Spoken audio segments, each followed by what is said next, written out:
Oh, if we're talking about just like a quick summary of what happened previously, we were introduced to the Scarlet Pimpernel, what was happening in France, according to this aristocratic perspective that is very unsympathetic to the condition of the masses and why the revolution happened in the first place.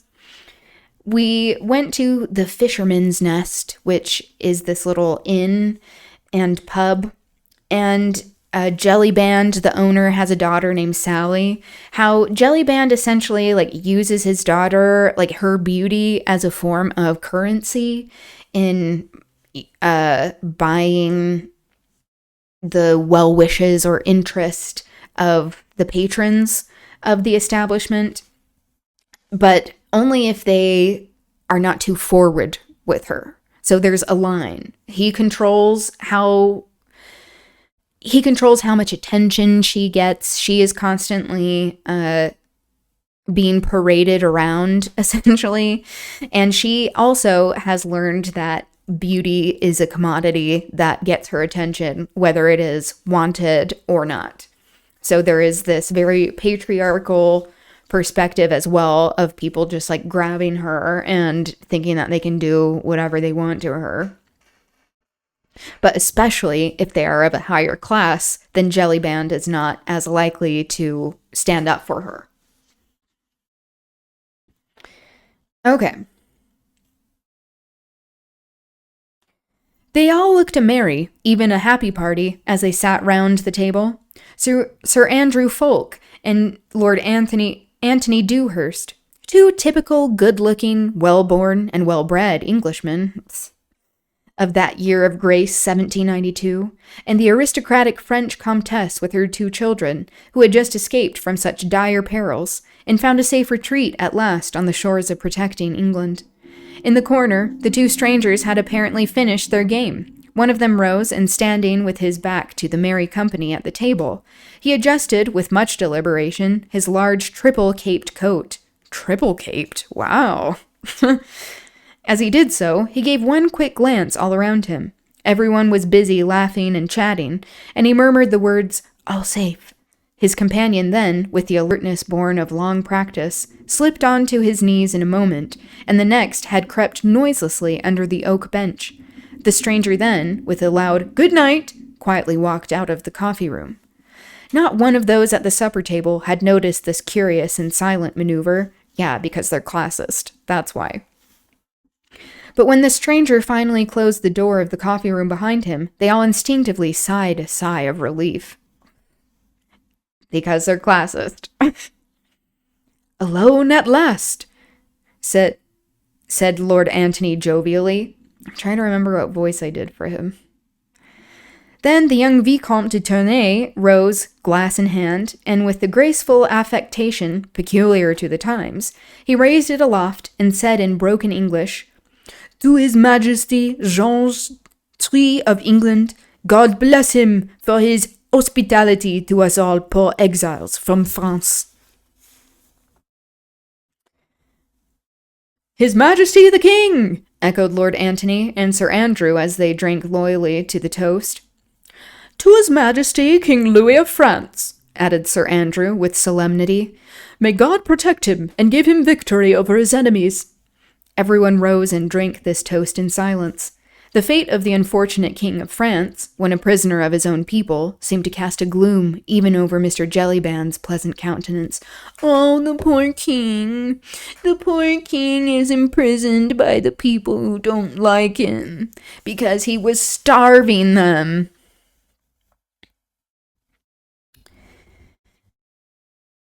And to Madame le Comte de Tournay de Basserive, said Lord Antony merrily, "may we welcome him in England before—" Oh, it was Monsieur. Whoops. "May we welcome him in England before many days are over." Monsieur," said the Comtesse, as with a slightly trembling hand she conveyed her glass to her lips, "I scarcely dare to hope—" But already Lord Antony had served out the soup, and for the next few moments all conversation ceased, while Jellyband and Sally handed round the plates and everyone began to eat.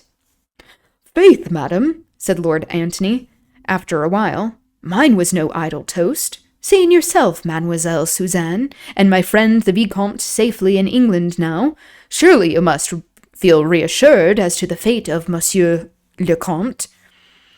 Ah, monsieur, replied the Comtesse with a heavy sigh, I trust in God. I can but pray and hope. Aye, madam, here interposed Sir Andrew Fulk. Trust in God by all means, but believe also a little in your English friends, who have sworn to bring the Count safely across the Channel, even as they have brought you today. Indeed, monsieur, she replied. I have the fullest confidence in you and your friends. Your fame, I assure you, has spread throughout the whole of France. The way some of my own friends have escaped from the clutches of that awful revolutionary tribunal was nothing short of a miracle. And all done by you and your friends. We were but the hands, Madame la Comtesse. But my husband, monsieur, said the Comtesse, whilst unshed tears seemed to veil her voice, he is in such deadly peril. I would never have left him, only there were my children.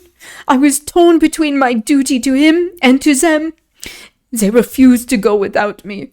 My accent's all over the place. And you and your friends assured me so solemnly that my husband would be safe. But oh, now that I'm here amongst you all in this beautiful free England, I think of him flying for his life, hunted like a poor beast, in such peril. Ah, I should not have left him. I should not have left him. Hi, buddy.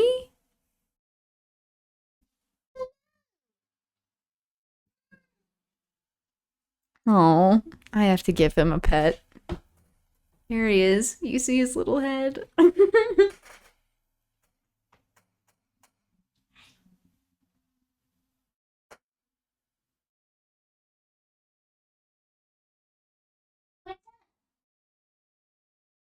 you up to?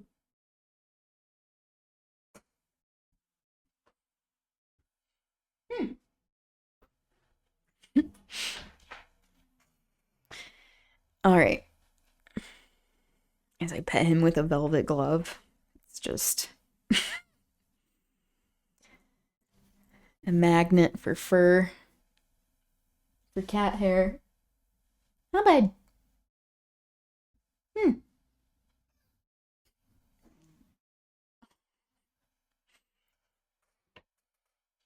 cute.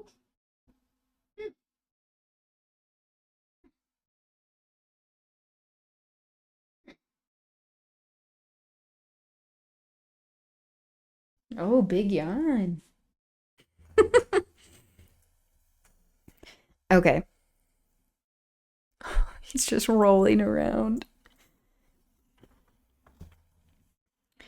Okay. The poor woman had completely broken down. Fatigue, sorrow, and emotion had overmastered her rigid, aristocratic bearing. She was crying gently to herself, while Suzanne ran up to her and tried to kiss away her tears.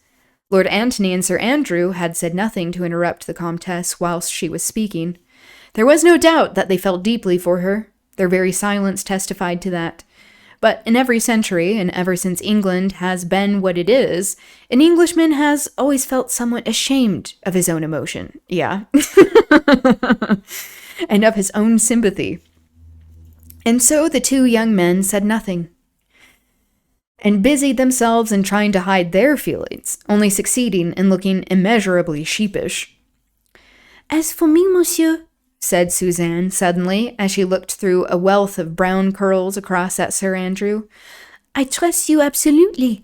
I know that you will bring my dear father safely to England, just as you brought us today. This was said with so much confidence, such unuttered hope and belief, that it seemed as if by magic to dry the mother's eyes and to bring a smile upon everybody's lips. Nay, you shame me, mademoiselle, replied Sir Andrew. Though my life is at your service, I've been but a humble tool in the hands of our great leader, who organized and effected your escape. He had spoken with so much warmth and vehemence that Suzanne's eyes fastened upon him in undisguised wonder. Your leader, monsieur? Said the Comtesse eagerly. Ah, of course. You must have a leader. I did not think of that before. But tell me, where is he?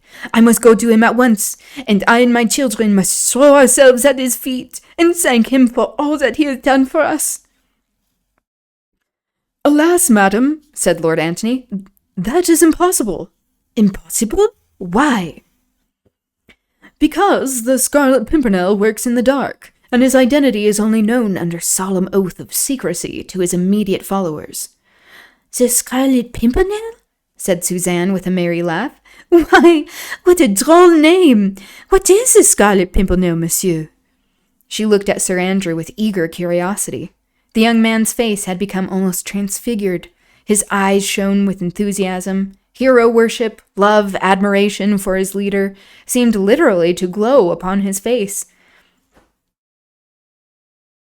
The Scarlet Pimpernel, mademoiselle, he said at last, is the name of a humble English wayside flower, but it is also the name chosen to hide the identity of the best and bravest man in all the world, so that he may better succeed in accomplishing the noble task he has set himself to do. Ah, yes, interposed the young Vicomte. I have heard speak of the Scarlet Pimpernel, a little flower, red. Yes. They say in Paris that every time a royalist escapes to England, that devil, Fouquier-Tinville, the public prosecutor, receives a paper with that little flower designated in red upon it. Yes? Yes, that is so, assented Lord Antony. Then he will have received one such paper today? Undoubtedly. Oh, I wonder what he will say, said Suzanne merrily. I have heard that the picture of the little red flower is the only thing that frightens him. Faith, then, said Sir Andrew, he will have many more opportunities of studying the shape of that small scarlet flower. Oh, monsieur, sighed the Comtesse. That's like the only thing she says. Oh, monsieur.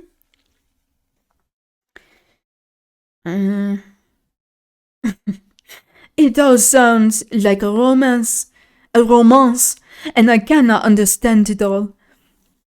Why should you try, madam? But tell me, why should your leader? Why should you all spend your money and risk your lives? For it is your lives you risk, messieurs, when you set foot in France, and all for us French men and women who are nothing to you. Sport, Madame la Comtesse, sport, asserted Lord Antony, with his jovial, loud, and pleasant voice. We are a nation of sportsmen, you know, and just now it is the fashion to pull the hair from between the teeth of the hound. Ah, no, not sport only, monsieur. You have a more noble motive, I am sure, for the good work that you do. Faith, madam, I would like you to find it, then. As for me, I vow I love the game, for this is the finest sport I've yet encountered. Hairbreadth escapes, the devil's own risks. Tally-ho, and away we go. A lot of enthusiasm there. English enthusiasm. But the Comtesse shook her head, still incredulously. To her, it seemed preposterous that these young men and their great leader, all of them rich, probably well-born and young, should for no other motive than sport run the terrible risks which she knew they were constantly doing. But also because they are sympathizing with class. That they're like, I don't want that to happen to me. I'm going to help save them. They actually have the free time and means to be doing this. People who don't have to work for money. Their nationality, once they had set foot in France, would be no safeguard to them. Anyone found harboring or assisting suspected royalists would be ruthlessly condemned and summarily executed, whatever his nationality might be. And this band of young Englishmen had, to her own knowledge, bearded the implacable and bloodthirsty tribunal of the Revolution within the very walls of Paris itself, and had snatched away condemned victims almost from the very foot of the guillotine. With a shudder, she recalled the events of the last few days, her escape from Paris with her 2 children, all 3 of them hidden beneath the hood of a rickety cart, and lying amidst a heap of turnips and cabbages, not daring to breathe, whilst the mob howled, "À la lanterne, les aristos!" At the awful West Barricade. This refrain from Ça ira, a well-known revolutionary song composed in 1790, threatens the aristocrats with hanging. The noose would be tied to a lamppost. La lanterne. Cool. It had all occurred in such a miraculous way. She and her husband had understood that they had been placed on the list of suspected persons, which meant that their trial and death were but a matter of days, of hours, perhaps. Then came the hope of salvation, the mysterious epistle signed with the enigmatical scarlet device, the clear peremptory directions, the parting from the Comte de Tournay, which had torn the poor wife's heart in 2, the hope of reunion, the flight with her 2 children, the covered cart, that awful hag driving it, who looked like some horrible evil demon, with the ghastly trophy on her whip handle. The Comtesse looked round at the quaint, old-fashioned English inn, the peace of this land of civil and religious liberty,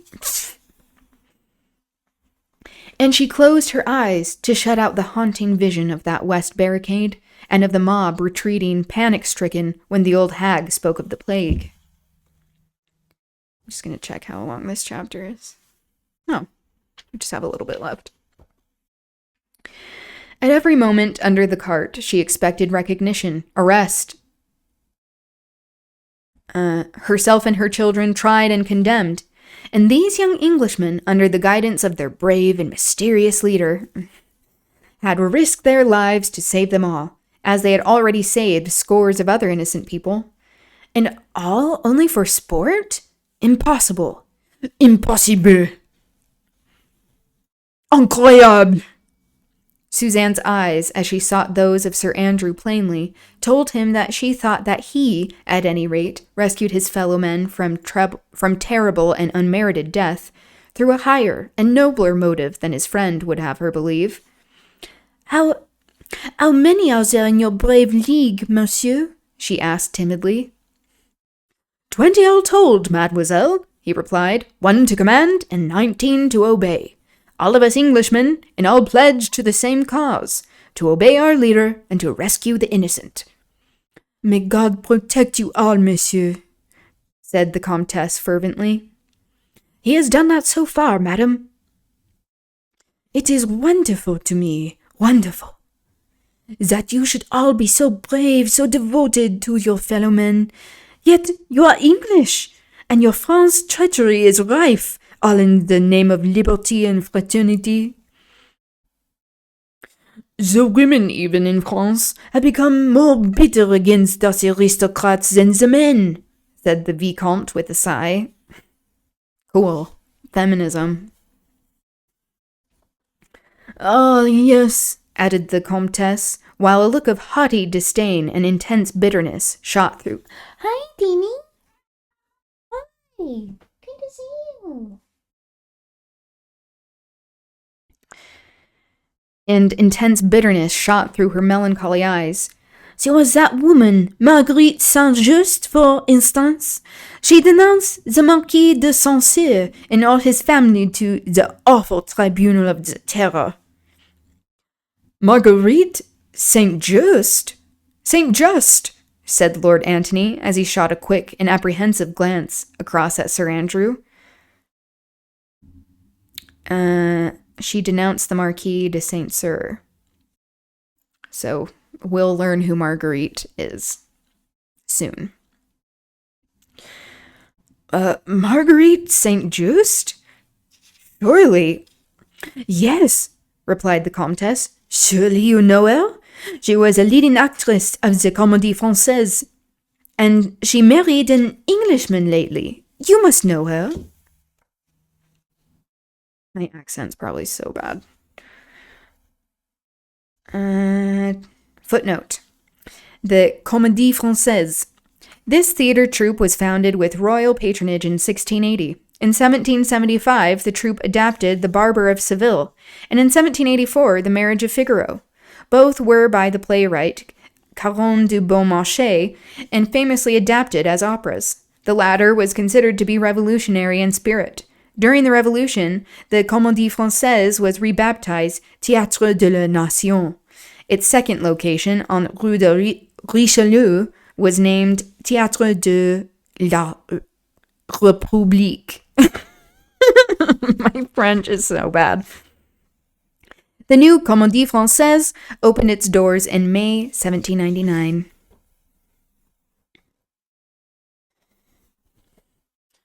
Know her, said Lord Antony. Lord Lady Blakeney, the most fashionable woman in London, the wife of the richest man in England? More than the royal family? Okay. Or like more lords?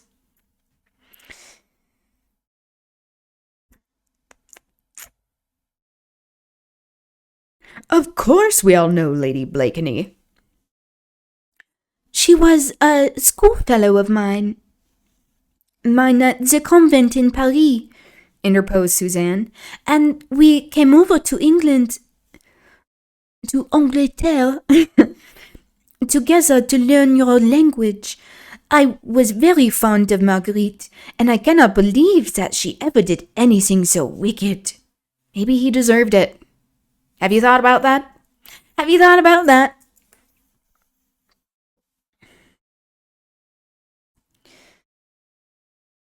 It certainly seems incredible, said Sir Andrew.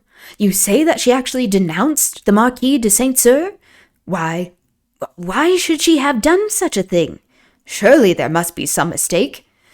No mistake is possible, monsieur, rejoined the Comtesse coldly.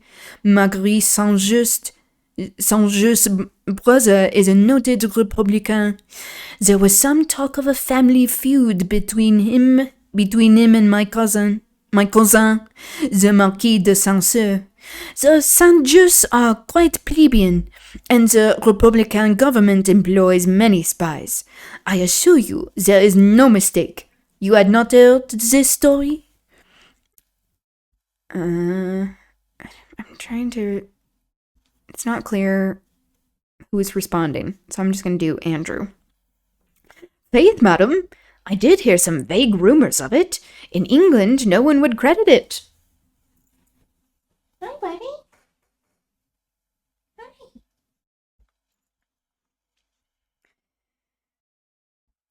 Hi.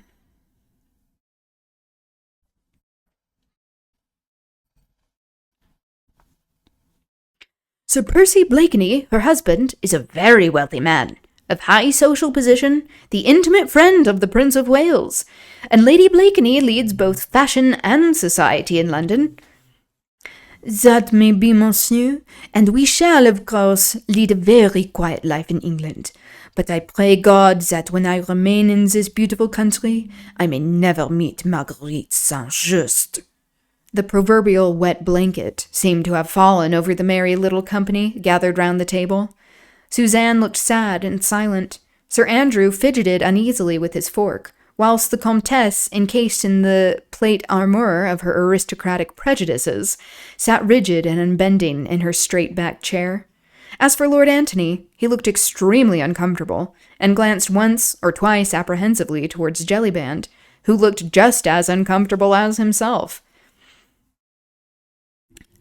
At what time do you expect Sir Percy and Lady Blakeney? He contrived to whisper unobserved to mine host. Oh, yeah, so they're coming. I forgot about that. Any moment, my lord, whispered Jellyband in reply. Even as he spoke, a distant clatter was heard of an approaching coach. Louder and louder it grew. One or two shouts became distinguishable, then the rattle of horses' hoofs on the uneven cobblestones, and the next moment a stable boy had thrown open the coffee-room door and rushed in excitedly. Sir Percy Blakeney and my lady, he shouted at the top of his voice. They're just arriving. And with more shouting, jingling of harness, and iron hoofs upon the stones, a magnificent coach drawn by 4 superb bays had halted outside the porch of the Fisherman's Rest. A bay, if I remember, is a horse that's like tan, and it's also a specific breed, I think. Okay. Marguerite is the next chapter. That's the end of chapter 4. Okay. That's going to be it for me today. I will see if I get replies from those people if I hear back, but they probably will keep giving me the runaround. That's all right. I understand their ways. They can't avoid me forever. Maybe. Tomorrow is Friday. Thank God. And it's Culture Corner. I'm also going to try playing a GeoGuessr game that has been requested. I know I'm going to be horrible at it. So at least it will be entertaining in that way. Because of the poor performance. And I'll go over the things that I'm excited about in culture right now. Current things, as well as some things that have existed for a bit. So, stay tuned for that tomorrow. All right. I hope you have a good rest of your day, evening, wherever you are. And I will see you soon. Okay, bye.